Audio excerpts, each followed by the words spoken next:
जब कोई sales office में जाता है किसी भी बिल्डर के, तो उससे पूछा जाएगा, वो फॉर्म में लिखा हुआ होगा, घर ले रहे हो फॉर ओन यूज और फॉर इन्वेस्टमेंट पर्पस। अब जो लोग इन्वेस्टमेंट पर्पस टिक मार्क करते हैं, इंफॉर्मेशन को ये बिल्डर जो हैं वो मिसयूज भी करते हैं। मिसयूज कैसे? जब आप कह रहे हो कि मैं इन्वेस्टमेंट पर्पस के लिए ले रहा हूं, तो उसका मतलब ये हो रहा है मेरे पास पैसे बहुत हैं, अब मुझे पैसे रखने के लिए जगह चाहिए, मैंने म्यूचुअल फंड में, फिक्स डिपॉजिट में, शेयर्स में सब रखे हुए हैं और अब मैं वहां से कुछ पैसे उठा के उथल पुथल करने वाला हूं, मेरे फाइनेंशियल स्ट्रक्चर को मैं चेंज करने वाला हूं। ये सब आप इंफॉर्मेशन एक ही टिक मार्क से दे रहे हो कि मैं इन्वेस्टमेंट पर्पस के लिए ले रहा हूं। अब वो लोग उस नाम, आपका जो नाम होता है, उसको एक लिस्ट में जोड़ देते हैं और वो लिस्ट सर्कुलेट किया जाता है दुनिया भर में और आपको नए नए कॉल्स आना शुरू हो जाते हैं। सर आप ये स्कीम लेना चाहते हो, सर आप वो स्कीम लेना चाहते हो, हाई नेटवर्थ इंडिविजुअल हो, फलाना ढिमकाना, तरह तरह के फाइनेंशियल प्रोडक्ट्स आपको बेचे जाने लगते हैं। सिंपल सी बात है, मैं इन्वेस्टमेंट पर्पस के लिए ले रहा हूं ऐसे किसी को डिक्लेयर मत करो। दूसरा कारण, इन्वेस्टमेंट पर्पस के लिए ले रहा हूं डिक्लेयर न करने के लिए दूसरा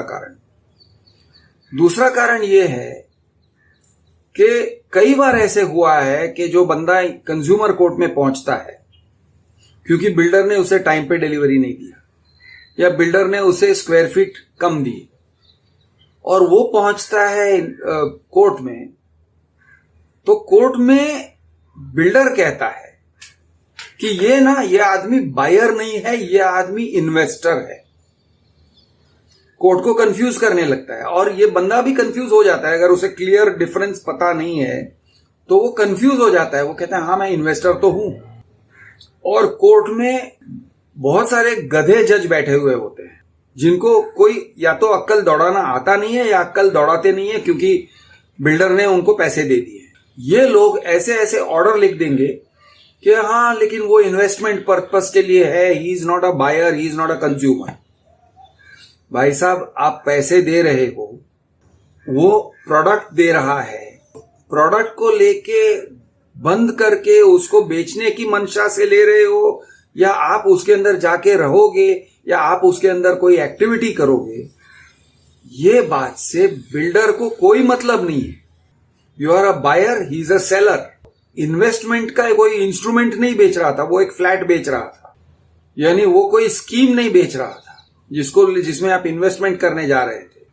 उसने आपको पार्टनर नहीं बनाया, उसने आपसे यानी आपने इक्विटी उसके कंपनी का नहीं खरीदा है, शेयर्स नहीं खरीदे हैं। प्लीज आप ये कहना बंद कर दो कि मैं इन्वेस्टर हूं, कि ओन यूज ही लिखो। हर चीज ओन यूज होता है ना। अगर आपसे कोई बेमतलब का सवाल करता है, सर आप कौन से कलर के अंडरवेयर पहनते हो, आप कहोगे ना तुमसे मतलब क्या है, मैंने क्या पहन रखा है। सेम वे यहां पे आपको कहना चाहिए तुमसे मतलब क्या है।